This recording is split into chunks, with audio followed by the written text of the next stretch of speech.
Hello बच्चों, let's read the question and the question says that fill in the following blank with the suitable word. First statement is given: a ray of light which is parallel to the principal axis of the convex mirror appears to be coming from dash after reflection from the mirror. Okay, तो question में क्या बोल रहा है? Question में बोल रहा है कि एक रे ऑफ लाइट है जो पैरेलल है किसके, प्रिंसिपल एक्सिस के, किसके, कॉन्वेक्स मिरर के। तो हमें बताना है कि ये किस पे अपियर्स होता है, कि इसके लिए की कॉन्सेप्ट क्या हो जाएगा। की कॉन्सेप्ट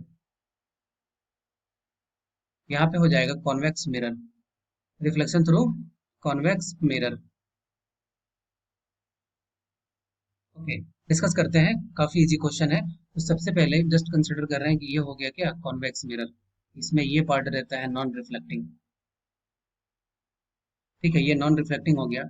यहाँ पे रहता है इसका प्रिंसिपल एक्सिस, ठीक है। इसका जो फोकस होता है वो पॉजिटिव होता है, और यहाँ पे सेंटर ऑफ कर्वेचर ये भी यहाँ पे पॉजिटिव होता है, ठीक है।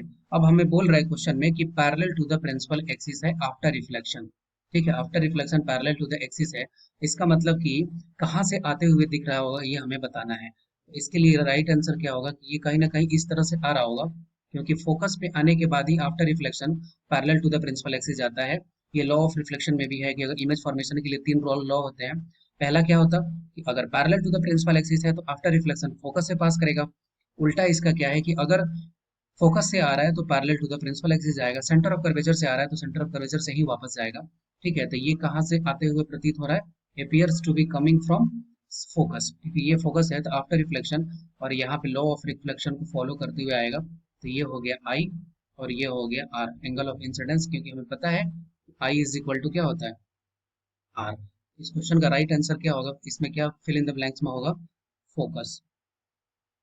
I hope you will be understood it well. Best of luck. Thank you.